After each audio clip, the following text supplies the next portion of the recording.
Look, Zoe's coming on to make sure we're okay. It's all right, Zoe, we're good. Hi, guys. Nice to see you all. I feel like I haven't been live for a while because other than the masterclass last night, haven't been in the group. So it's really nice to see you all. I am here today with another interview of one of our success stories. Now, I've seen lots and lots of people this morning coming into One to Many. What I really want you to do is focus on I am going to be one of the success stories that Lisa interviews next year or the year after. But if you decide that you're going to be that, you'll do it. I had somebody last year say, I really want to be one of your success stories. And she was really excited last night because she was one of the success stories that was on the masterclass page. And it's all about just doing the steps and putting them in practice, which is something that the lovely Lauren, who I have here today, did really, really well. Hey, Dawny, nice to see you. Lauren, just to kick us off, tell us a bit, before you tell us what you do now, because I know you do lots of different things, tell us what you were doing when you first heard of me. So I was running a children's theatre company. So we went into schools and we delivered like after school drama clubs for those children. So really, really labour intensive, really hard business to run because you have to keep not only the kids happy, to keep the parents happy and the schools happy. So you've got like loads of different like facets to it that you have to kind of keep engaged with, communicate with. So it's really, really hard. And on the side, just as a bit of a side hustle, really, just to make some extra money, we were selling theatre tickets to those people. So, for example, we'd book group theatre tickets and then we'd sell, like, say, Matilda theatre tickets to the kids that came to the classes. And that was because I wanted the kids to be able to go to the theatre, and all the parents were like, we can't afford 400 quid for a family of 4 to go and see a West End show. So that's why I started doing it, so that they had access to it. Then you came across, how did you come across me? Was it just in Waste Recurring Revenue? Yeah, it must have been. Not really sure. Not entirely sure. I remember a conversation where you came to me. Obviously, one of the things that you get if you book onto One to Many by the end of today is my feedback.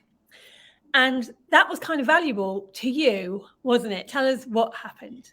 Yeah, so I came to you and I said, right, I know exactly how to run a really, really successful children's activity company going into schools. I want to teach other people to do this. I think I'm going to do a course. I'm going to teach other people to do this. And you said to me, okay, well, what do you do? Like, what else do you do? And I told you.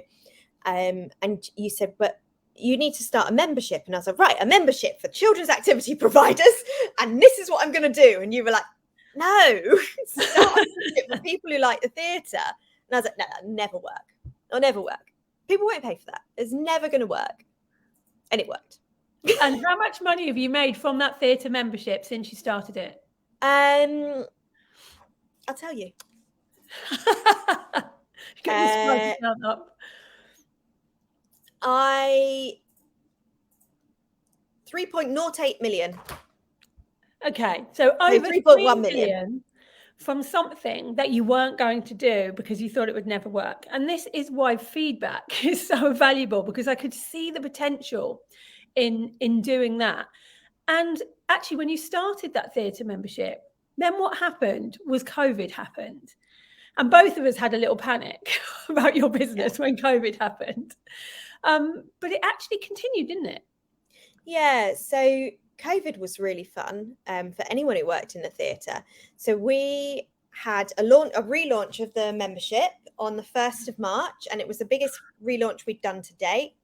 I think it was only the second or third time that we'd opened the doors, but basically we got 650 people into the membership within 24 hours. So it was an enormous uptake of new members. I was excited. And I was messaging Lisa like, I'm on 200 and the cart hasn't even opened. And you were like, how's that happened? And it was because I had to pace it to make sure that the website didn't crash.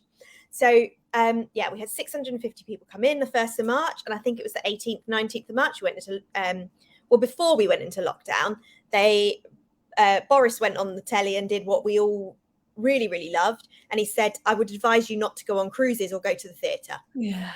So the theatre's closed, and that was it. I was like, well, I've got this business, and we had tens of thousands of tickets booked for people. We had so many tickets booked, which was great, except for we were then in a position where we were not only not making any money, I was giving it back. I was actively giving money back to people because they needed to get refunds on their tickets because the shows weren't happening. And obviously we thought that would only last A couple a of months. month, 6 weeks, then 2 months, 3 months. By September, we'll be all right. By December, we'll be back in the theatre. We'll be back for Panto season by January. And it went on for 18 months. Obviously, theatres were the last thing to reopen. I think the only thing that opened after theatres was nightclubs. So we came up with a new plan. Yes. Tell us about the new plan. So I needed to do something that was pandemic proof, basically. And it needed to be recurring revenue. It needed to be passive income because I knew eventually theatres would reopen and I would still have this business. And so we launched, or I launched a subscription box. And the reason I did that is I could see how popular subscription boxes were getting within the UK, but the market was really fresh. Like there were so few boxes available as options that people were investing in these boxes and they were getting excited about it, and particularly coming out of COVID, and now even more so that we're in this cost of living crisis because people aren't going out to the shops because they know they've got a set budget. You know, you don't want to get distracted. I mean, how easy online. Yeah. And they're buying things online, and also it's that joy of getting something through the post, like just having something arrive that's unexpected, even though you've kind of bought it. It's still exciting, isn't it? Yeah, and exactly. So you decided to do your box, your subscription box for entrepreneurs, female. Yeah, because I feel like when you're an entrepreneur or when you're a business owner, it can be a bit like of a thankless task. You don't get that time around the water cooler to talk to colleagues. You don't get the Christmas hamper at Christmas from your boss. You don't get the whip round for your broken leg kind of thing. You get none of that. And so actually having something each month that's A, really guilt-free because it's going to help your business, and B, is like a little bit of a gift for you, is such a nice thing to receive. So yeah, but it was a bit of a leap of faith because I was completely starting from scratch. I didn't have an audience at all of that business owners. Basically, what Lauren did is go back to the beginning of One to Many and go, okay, let's start again. While that business is parked there for a minute, it was still bringing in money. The theatre. Yeah, I mean, one thing I think I would say is, just to backtrack a bit to the theatre side of things, is throughout COVID, we still had hundreds and hundreds and hundreds of our members still paying their membership. And the reason they paid their membership is because they were loyal, because I built that audience. I built that audience of loyal people. And honest to God, those members kept my business afloat in that time because I was, like I said, I was actively giving money back. It wasn't just not making money, it was giving money back. But my audience were all theatre goers. They were, not business owners. So I had to start completely from scratch to build that audience. Yeah, for this new subscription box. And that wasn't a long time ago. How much money have you made from that business, the subscription box business? I looked it up the other day and I think it was like 620 grand. Yeah, 620,000. That was from 2020. And obviously still growing because we're such in infancy, especially in the UK with subscription boxes. There's so much room for them. So you now have these two different businesses. And then we had a little chat. And I thought, you now know how to run a subscription box company really, really well. Because, to get that many people buying a box every single month is insane. And so what did you go back and start your next passive income stream doing? Yeah, so then I looked at, okay, right, let's do the obvious and let's teach people how to do the same. I was already getting people coming to me and saying, like, I want to do what you're doing. How do you do it? Do you do one-to-one work?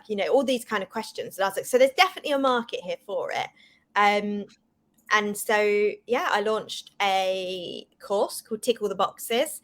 And that course basically takes people through from like the bare bones concept of, like I want to start a box, and I want to do it for cats, or I want to do it for horses, or I want to do it for whatever. And it takes you from that concept through to validating that concept all the way through to the pre-launch phase, the launch phase, and then growing it, because that's ultimately what you want to do, right? Yeah, and which is an amazing thing to do. And I hope you can see, guys, here how you do one thing and then you realize that actually that you now have more knowledge that you can go back and make more money from by starting one-to-many from scratch again and make money from that and keep doing that. And then you have all of these different business streams making, millions, multi-millions each year, which is how it should be. That's what we're trying to get to. But there's one big thing here that I think is huge for you introverts out there. Lauren has never, for those 3 businesses, actually she has for tick all the boxes, but for the other businesses, has never done a live. Yeah. You just don't do that, do you? For the theatre business, it's just not necessary. And I've been quite tactful on why I've done that. And that's because my ultimate thing is that I want to build businesses that I can sell. I've got very severe ADHD. My attention span is about semi worse than a goldfish. So I need to be able to focus on different things at different times. And so like even down to last year in October, I sold two of my businesses, and they were both of them were really easy to sell because I wasn't the brand. That I was behind it. I'd done all the work for it, but the brand was strong without me being the face of it. And I'm just not interested in doing lives. To me, to have to come on and put makeup on. I mean, this morning I had to put makeup on and it was like, I've forgotten how to do it. It's been so long. And I want to reassure you that you don't have to be an extrovert. You don't have to constantly be in front of the camera. Some people do have a brand business. Some people have a personal brand business like I do. And it's okay to do either. Like one-to-many isn't cookie cutter. It's done based on what you like and what your strengths are and what you want to do.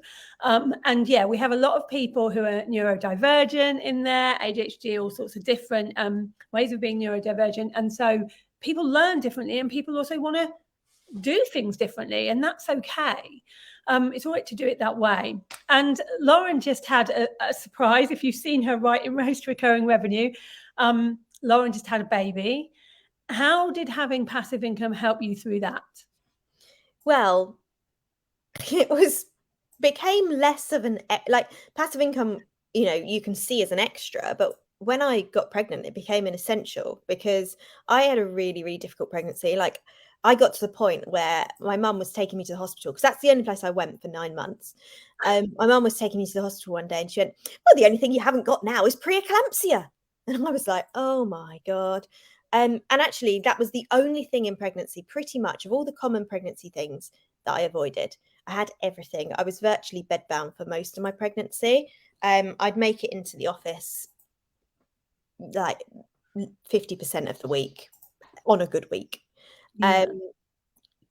But actually we still made 1.3 million in just in the tickets business last year. Everything else, we visited my Christmas elf company. We visited, I think, 80,000 children.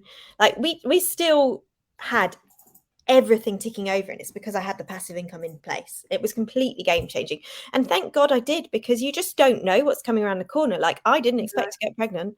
It was not what I had on my plan for 2023. I can tell you now. Well, and it doesn't have to be pregnancy, does it? I mean, I got 2 chronic illnesses last year and just couldn't work as much as I would normally work. And luckily I had the passive income and I'd grown a little team. And so I was able to work that way. But I think we always think, well, I don't need passive income. And then you're like, you don't know if you need it. You have no idea. Absolutely. Yeah. Yeah. And to put things into context, like I had Tavi on the 30th of January, and just to top things off, I had a really difficult birth and I had a major hemorrhage before I'd even had him. And so all of February, I had to spend completely resting. Like I was so anemic from it that I couldn't really walk very far. I couldn't do much. So there was absolutely no chance at all that I could do any work. And tickets business brought in 149 grand, and I did not even open an email in that time because I couldn't, like I physically couldn't. Yeah, it's amazing what it does. It honestly changes lives. One to many does, because it's just a different way of working, and it's one that, you know, there will be people out there that are scared to do it and thinking, well, it's not for me, it's for somebody else, or, you know, what if I'm not able to make a success of it? But I think you will agree the same as me, Lauren, that sometimes we fail at things a little bit. Like we put something out, it doesn't work as well as we wanted it to, but it's about getting back up and tweaking it and doing it again, and just trying and trying until you get there. And what one to many will give you is the structure of what you need to do. And being around other people doing it just is a game changer in itself. Yeah, and I think the thing is, it's like that rinse and repeat as well. Like you can just read, you know, you can start again, because loads of people have come to me and said, I've got all these different ideas and I want to do all these different things. And I'm like, well, do them then. But start with one and then keep that running. And the thing is, because it's passive income, you have the time to do more things. Like, for example, this year, I'm going to launch 2 more subscription boxes, because once you've launched one, it's easy to launch more because you know what you're doing. You've done it before. There's a question: is one to many suitable if you have chronic illnesses already? It is made for you. Like I said, I have chronic illnesses. A lot of my clients can't work all the time. It's why you need passive income, and it will show you how to do that. Yeah, and like a really good person to speak to about that side of things is Vic Massey, who you've probably seen in the group. She's on here. Hi, Vic. And Vic's incredible, and she always says, like, now she's got the skills from one to many. If anything happened and she won't mind me saying this because she's obviously very open about it, and her condition like declined, she's got it in her back pocket. Yeah, she knows she can make money if she needs to at any point. I can't see who said it, but because it just says Facebook user, so thankful for my semi-passive income stream after my breast cancer diagnosis last year. I'm so glad I did one to many. It does. It just gives you that kind of peace of mind. Would you say branding is a big part of the success? I'm not great at branding. Definitely not. No, because I mean, branding's lovely, but it's a nice to have, isn't it? Yeah, it's not a must have. It's a nice to have. Same with the website. I didn't have a website until I'd already made £220,000 in my business. Yeah, and I didn't have a website at all for my coaching, and like the last launch we did was 6 figures. So yeah, it's not something not the be all and end all. So to finish off, Lauren, who do you think one to many would suit? I think I would say, like, the really obvious thing for me to say would be, oh, everyone should do it. And actually, I don't think that's the case. I think you should only do it if you're going to put the work in, because actually you have to put the work in up front and be willing to put that work in and commit to it to get the most from it. Otherwise, you've just got a waste of money. Yeah, of course, sat on your computer that you've never looked at. And that's all well and good, but it's not going to make you any money just by signing up. Isn't going to give you magic. And we always talk about this really honestly, Lauren and I do, and openly. It's not magic. You can't come in and it will just make you money. What will happen is you have to actually implement the steps I tell you to do. My best clients, my biggest success stories are the people that just didn't question it and just went, okay, Lisa said to do this, so I'm going to do this today. And they just did those steps, and they might have tweaked a few things to make it work for them, but they did the steps and they made the money. And that's all I can hope for. Like, I will tell you exactly what to do, but you're going to need to do it. Yeah. I think one thing I would add as well is that what one to many has given me is obviously like the freedom, which I never really fully appreciated until I had Tavi, or until I was pregnant, and knowing that I was going to want to take some time off to spend with the baby. But B, like when you're in business and you work for yourself, or if you've just got like a full-time job and then you do a side hustle on the side, it's really lonely. Like there's not that many people you connect with, but through doing one to many, I've made some of like my best friends. Like there's so many people that I speak to on a daily basis without fail, and who I know will always have my back in whatever area, whether that's business life or personal life. And that's happened to lots of people. I've had people who are bridesmaids for other people from one to many. It's crazy. The relationships that are built in there because you're all going through the same thing at the same time, I think are really strong because everyone has each other's backs. I'm really proud of the fact that I seem to attract people that aren't just out for themselves. They're very much there to help other people as well. And they have that kind of integrity that I have. And that makes for a very, very nice group of people when they're in a group together.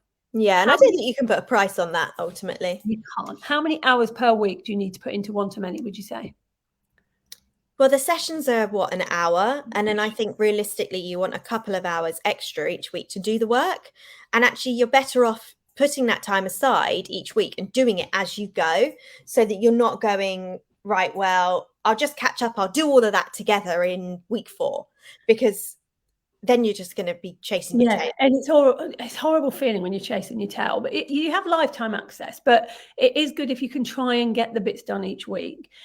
Florence says, I'd say as well that the return on investment is lifetime. I realized I wanted to go off and focus on one-to-one first, but then I knew how to build my audience while I did that. And it was a year later, I went back and dived into the group launching in the program, and it helped me go from out of work actor to making over 6 figures in under 6 months last year. And I still go back to it all.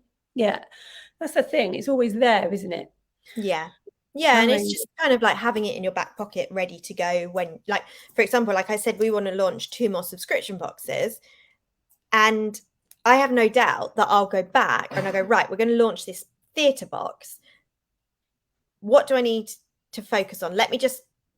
That's in one-to-many. Let me just have a look. Go back and look at it in one-to-many. Yeah. Exactly that. And because you've got one-to-many university, if you want to do something a bit different next time, you can, have a look at the different ways of doing things and come in that way as well. Sarah's put, I can see little angels behind Lisa. Oh, yeah, I can too. I haven't looked at it closely enough. I got scared then. I was like, what do you mean? You see my I did as well. I was like, oh, I'm a bit scared of ghosts. Like, let's not go there. So if you want my feedback on your idea, you need to come into one-to-many by 10 p.m. this evening.